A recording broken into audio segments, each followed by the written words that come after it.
Okay, so ngayon ang pinakamahirap sa pag-aaral ng Korean is yung kanilang paano maintindihan yung kanilang out of this world sentence structure. So malalaman natin 'yan sa pag-aaral natin ngayon ng Korean sentence structure. Okay, so stay tuned.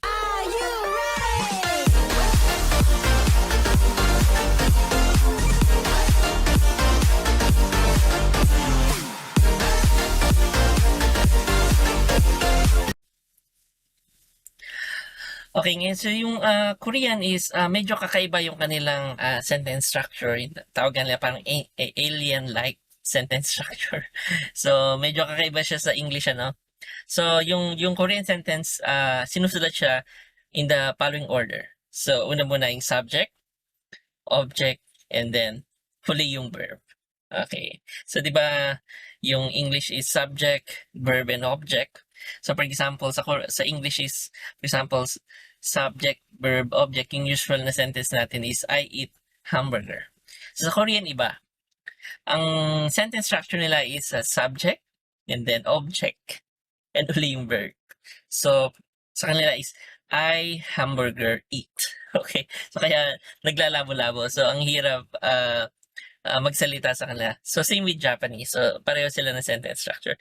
Kaya pag nag-aaral sila ng English, so medyo mahirap din. So tayo naman pag nag-aaral ng Japanese o Korean, medyo nagkakagulo-gulo din yung isip natin. Okay.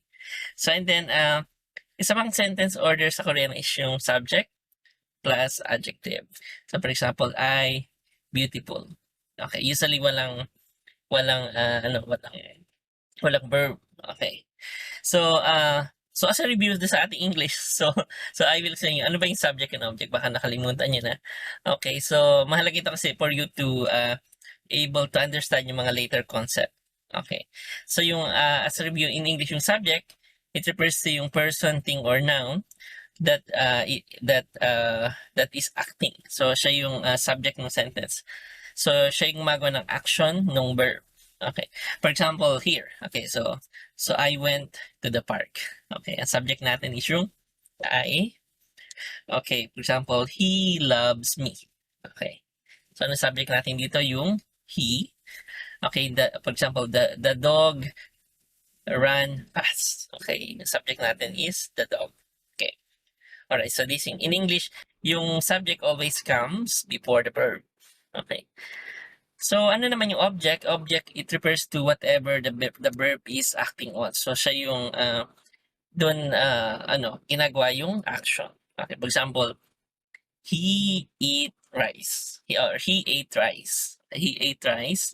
So yung object natin is rice. Example, we study Korean. Okay, we study Korean. So yung object natin dito is Korean or Korean language. Okay. So in English, yung object always comes after the verb. Okay. Unlike Korean, yung object nila is bago mag-verb. So usually huli yung verb. Okay. Kaya medyo nakakalito. So, but hindi lahat ng sentence requires an object. So meron tayong mga tinatawag na intransitive verb. For example, yung mga sentence na I slept or I ate.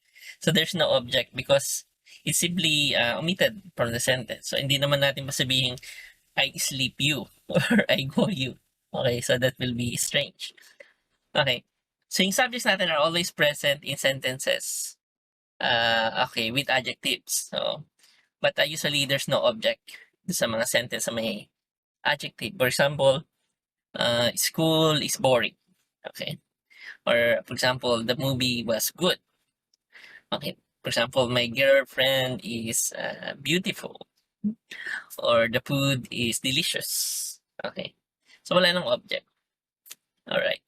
So, yung ating verbs and adjectives are placed at the end of a sentence. That's So, okay. So, yeah. So, in this case. Okay. So, actually, every Korean sentence must end in the following. So, nag-end sila sa verb. Usual yon, very usual. So, unlike in English, so usually, unless it's intransitive verb, so usually, nag-end din siya sa verb, but usually may object tayo. So, sa Korean, pag may object, Una siya sa verb. Example, I rice eat or I hamburger eat. So, ganun yung structure nila. So, yung Korean sentence tatapos din siya sa adjective or yung yung word na ida. Okay. So, yung word na ida later, we will discuss it more because hindi siya verb or adjective. But, nagbe-behave siya ng parang ganon. So, yung every verb, every adjective, and yung ida, and in cha, and yun yung pwede nating i-conjugate. So, yung conjugation, pag-aaralan natin later on, yung example, yung mga conjugation, for example, oyo, sumnida, imnida, and then iya, yeah, so mga ganon. So, later on, yun. So, yun yung pag-aaralan natin.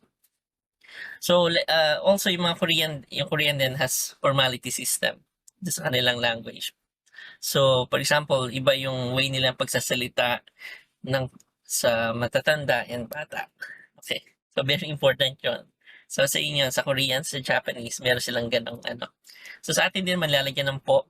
Yun. So, parang sa kanila ganon din. So, depende sa depende yung conjugation na ginagamit nila. Example, pag kaibigan mo lang sabihin mo lang na iya. Okay, yung conjugation. Ano naman yung respectful, we say sumnida, yan, ganun. Kashipshiyo, ganun. So, napaka-formal. Okay, sa mga Korean movies, usually, ang ginagamit nila sa mga K-drama, mga informal. Pero dun sa mga historical drama, usually mga formal ang ginagamit doon. Okay. So, but you have to, ito yung mga two most common, basic, and important things to be remember. So for example, there are two ways to say I or me in Korean. So yung word na, okay na. So ito yung Korean, ano. So kung hindi nyo matandaan, so you can review yung previous videos about din sa Korean letters. Okay, ito yung word na used in informal situations. So, pag formal situation naman, we use jo. Okay, jo. So, pag kausap yung boss nyo or matanda, you say jo. Pag kaibigan nyo naman, you say na. Okay, so, very important to remember. Okay, and number 2 is there are many ways to conjugate a word. So, depende nga siya sa anong situation, sino kausap mo. So, later on, we will talk about that.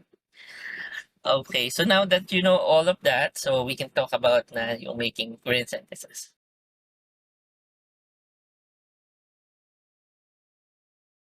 Sa Korean, okay. Okay, so sa Korean, meron sila yung particles na nun, un, and rule, and ul. Okay, so if you can remember natin Korean letters, so we have this. Okay, so most yung Korean word sentence particle, yung parang fancy word to say something, ganon. So we attach to them. So, but hindi lang siya, actually, meron siyang role na ginagampanan sa sentence that each, sinasabi niya kung alin doon yung subject and alin yung object. Okay. So, wala siyang, wala siyang katumbas sa English. Para lang siyang marker. Okay. So, the following are the most common particles. First is yung nun or un. So, it indicates yung subject ng sentence. Okay, yung nun, so ginagamit natin siya when yung last syllable ng subject is vowel. Okay, it's a vowel. Okay, for example, we have na, say na, nun. So yung na is vowel kasi yung N niya. Then jo, nun. Alright. And then yung un naman, when the last letter of the syllable of the subject is a consonant. For example, yung jeep. Jeep means house. So, since consonant siya, so jeep, un. And then check. Check means book. Maybe check. So, or check un. Okay, pinag-connect na check un. Okay. So, ibig sabihin siya yung subject ng sentence.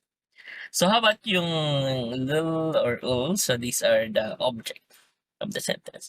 So, this is placed sa ating word to indicate that ito yung subject na object na sentence. Okay, we use lil. So, when the last letter ng last syllable ng word is a vowel. For example, narul, and then jolul. Okay, jolul. Okay. So yung ul naman is when the last letter of the syllable is a consonant. For example, jibul. So jibul. Connect natin. So jibul. Then chegul. Chegul. Okay. Chegul. Okay. So this indication object. Okay. So since alam na natin yung marker ng particle, we can now make sentences using Korean sentence structure with Korean particles. So yeah, ito yung pinaka-exciting part. Okay, for example, gusto natin sabihin, I speak Korean. Okay, we say this yung structure sa Korean. I, nun, sabihin niyo yung object. Korean, okay, this is yung object. Speak, okay. So as we mentioned, yung verb is always at the end. So, I, nun, Korean, speak. Okay, so ito yung structure. So sa English, di ba, I speak Korean. Sa Korean, I Korean speak. Pero usually naglalagay tayo ng particle. Okay. To, parang marker, ano din yung subject and verb. So I then Korean speak. So yung nun is attached to I, which is the subject. And yung ul dito is attached to Korean, which is the object. So another example, we have, I like you. So sa Korean, we say, I nun, you lul, then like. Like is so like. Okay. So, di ba sa English, I like you? So, sa Korean, I, you, like. So, adding particle, I, nun, you, like. Okay, yung nun is attached to I, which is the object. Lul is attached to you, which is the okay, so nun is attached to I, which is the subject. Ang yul naman is attached to you, which is our object. Okay. Okay, good. Okay, so next we have, I wrote a letter. So we say, I letter ul wrote. Okay. So the next one. How about the next one? So I opened the door. So we say, I door ul opened. Okay. So later on, i-discuss din natin kung paano sinusulat yung mga present tense, past tense, future tense. So they do some conjugation to that. Usually ina-adjust sa verb. Okay, here, yung object natin is I. Naglagay tayo ng nun. Subject natin is I. We put nun. Object naman natin is the door. We put. Okay.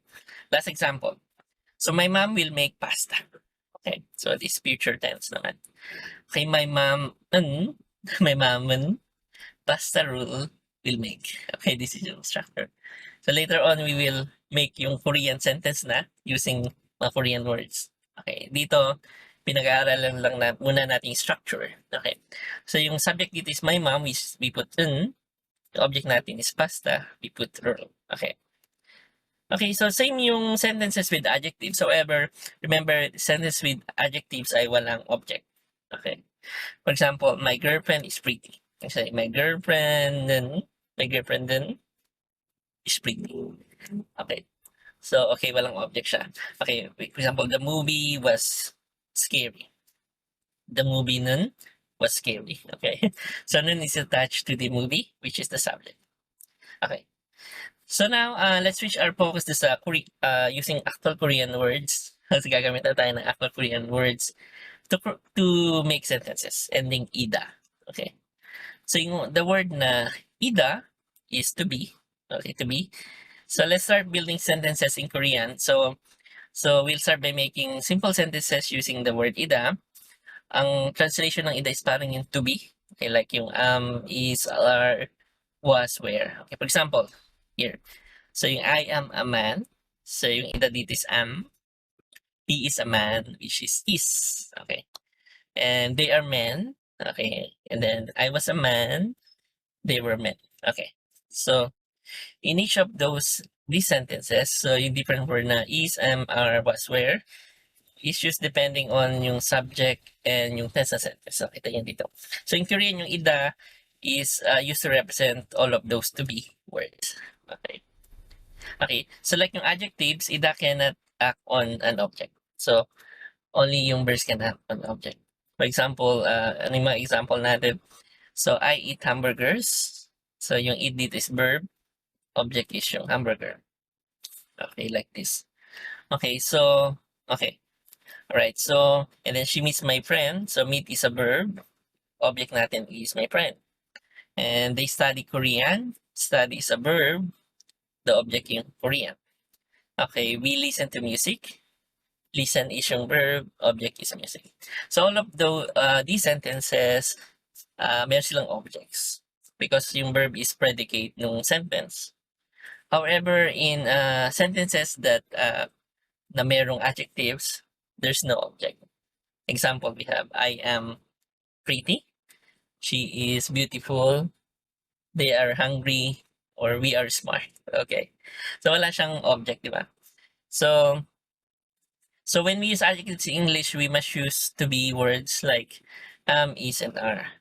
So, in other words, we cannot make sentences like this. Like, I pretty, she beautiful, they hungry, be smart. Okay, so parang barok ano. Sa English, sa Korean ganun din.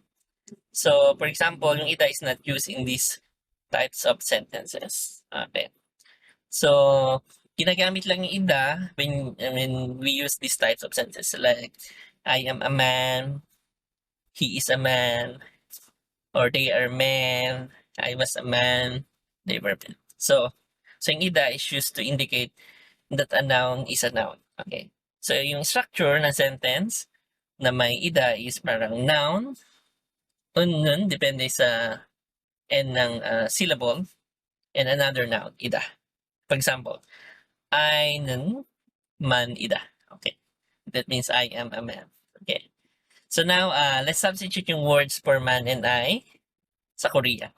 Sa Korean, yung I is na, okay na, yung man is namja. So, yung Korean sentence would look like this. So, yung I am yung nanun namja ida. Okay, or means I am a man. Okay, nanun namja ida. I am a man. So, notice yung ida is attached directly to the second noun. So, yung verbs and adjectives are hindi siya naka-attach to nouns like this, but yung ida ina-attach natin. So hindi pwede yung nanun, namja, and then space ida. Usually, naka-conjugate siya. Kaya, conjugate means nakakabit. Okay. So, okay. So, in here, parang yung namja is an object, but actually, it's not. So yung ida, like adjectives and cannot act on the object. Okay. So, hindi tayo nag-add ng object particle dito. So, nag-add lang tayo ng ida. Okay. So in here, yung mga examples, below we can see more examples of how ida can be used.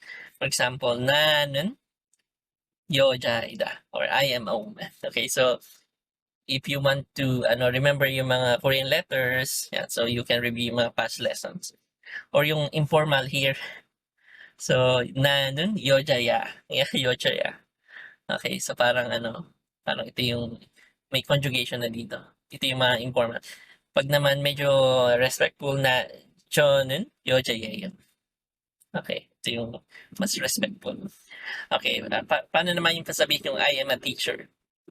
We say 나는 선생님이다. Okay, 선생님 means teacher in Korean.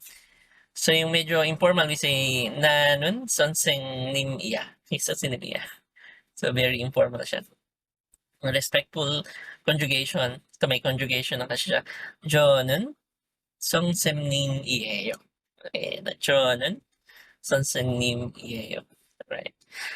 Okay, so paano naman natin sabihin yung I am a person? Okay, I am a person. We say 나는 사람이다. Okay, ito yung ida conjugation. Ay yung ida na form. Okay, yung namang may conjugation, yung speaking form, yung may mga conjugation, 나는 사람이야. Okay, 사람이야.